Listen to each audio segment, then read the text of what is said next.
কেউ আমাকে ভালোবাসলে আমি কান্না পেয়ে যাই, কেউ আমাকে আদর করলে আমার কান্না পেয়ে যায়।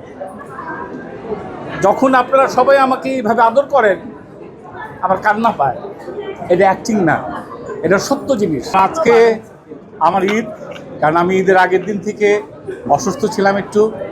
আমি হসপিটালে ছিলাম, এইচডিইউতে ছিলাম, আইসিইউতে ছিলাম। এইদিকে যখন ছবি রিলিজ হচ্ছে এবং আপনাদের প্রতি এত কৃতজ্ঞ আমি, এত নাইস কমেন্ট করছেন, মানুষকে দেখানোর চেষ্টা করছেন, আমি আসতে পারছিলাম না। আমার যারা সহযোদ্ধা সহ ভাই ব্রাদার, আমার পরিবার, তারা প্রতিনিয়ত ফাইট করে যাচ্ছে, আমাকে উৎসাহ দিচ্ছে, কিন্তু আমি অসুস্থতায় মনে শান্তি পাচ্ছি, শারীরিকভাবে শান্তি পাচ্ছি না। এই সময় আপনারা পাশে দাঁড়িয়েছেন এবং আপনারা, আমি যখন রিভিউ দেখেছি যে অনেক বয়স্ক মানুষ সবাই এসছে, এটা আপনাদের ছাড়া কারো পক্ষে সম্ভব না।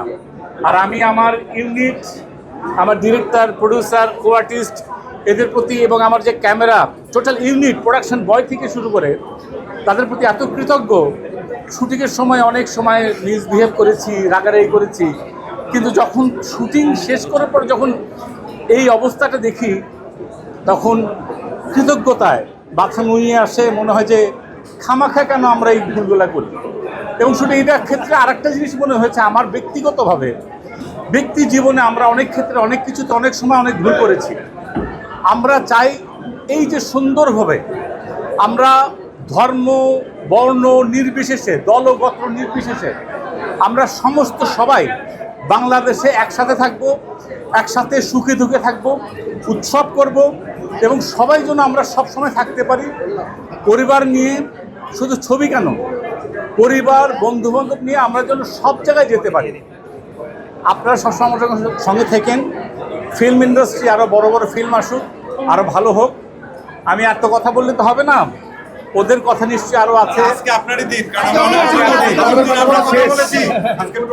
আসলে আপনাদের প্রতি আমরা অনেক কৃতজ্ঞ। কী বলবো, আমার মুশকিল হয়ে গেছে কি জানেন, কেউ আমাকে ভালোবাসলে আমি কান্না পেয়ে যাই, কেউ আমাকে আদর করলে আমার কান্না পেয়ে যায়। যখন আপনারা সবাই আমাকে এইভাবে আদর করেন আমার কান্না পায়। এটা অ্যাক্টিং না, এটা সত্য জিনিস। আমি আমার এই কেরিয়ার লাইফে আমার ছবি এসছে কয়েকটা, ন্যাশনাল অ্যাওয়ার্ডও পেয়েছি আমি, কিন্তু আমার এইভাবে কোনো ছবি কখনো জীবনে আসেনি, এত ক্যামেরা কখনো এইভাবে আমার সামনে আসেনি। এটা আমার জীবনের জন্য অনেক বড় পাওয়া। এবং আমি ড্রপ প্রোডাকশন, টর্কি, লাফিং এলিফ্যান্ট বা যারা আছে, আমরা মনে করি আমরা সবসময় একসঙ্গে থাকবো। ইটস এ নিউ এক্সপিরিয়েন্স আমার ক্যারিয়ার লাইফে। আপনাদের সবাইকে নিয়ে আরও কঠিন সুন্দর ভালো কাজ আমরা করতে চাই। Love you all, love you all. যেহেতু আমরা প্রথম দিন থেকে অন্যান্য সবাইকে পাচ্ছিলাম, একদিন চন্দ্রভাইরা বলে গেলেন যে আপনি নাকি বিছানায় শুয়ে যখন রিভিউ দেখছিলেন, তারা তখন পরবর্তী দেখছিলাম আপনার কাছে গেল, তাদের জড়িয়ে কান্না। আমি আমার কাছে গেছি, ও গেছে, যাওয়ার পরে ও দেখার পরে ওকে দেখে আমার মনে হলো কি যে কীভাবে নেবেন জানি না, ভুল ত্রুটি হলে ক্ষমা সুন্দর দৃষ্টিতে দেখেন। অনেক সময় থাকে না যে সাকসেসের পরে দেখা গেল যে লাফালাফি করছে, ওরা করছে, আমি যুদ্ধ করেছি কিন্তু সাকসেসের সময় আমি নাই। আমার কাছে ওটা মনে হচ্ছে, ওকে দেখে মনে হচ্ছে যে আমার রিলি রেস, আমার কাজটা করেছে।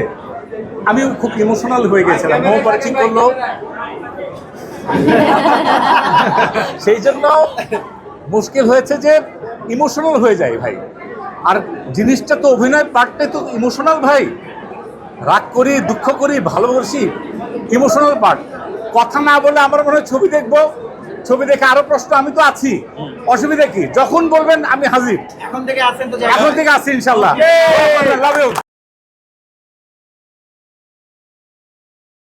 ওয়ালটন আবারও মিলিনিয়ার অফারে ওয়ালটন ফ্রিজ কিনে আপনিও হয়ে যেতে পারেন মিলিয়নিয়ার। মিলিনিয়ার ছড়াছড়ি দেশ জুড়ে, এটা শুধু ওয়ালটেনই পারে।